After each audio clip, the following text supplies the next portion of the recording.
5 years ago now that we've been using the kart.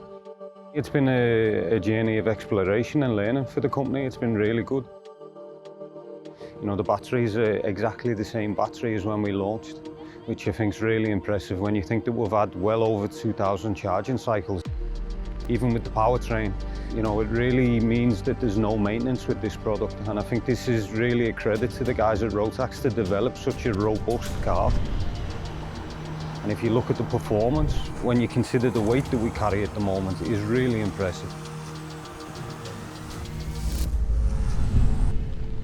The E10 is, let's call it, the smaller powertrain, which is low voltage. It fits on any 950 chassis, so if you imagine you've got a child 7 years old, wants to start kart racing, this is perfect.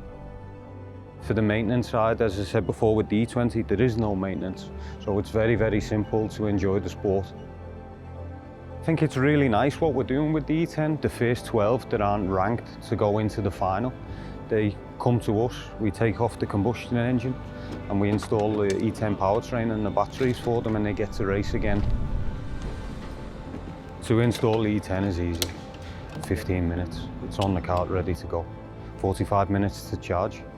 You can use this in any timetable, in any race calendar in the world, it just works.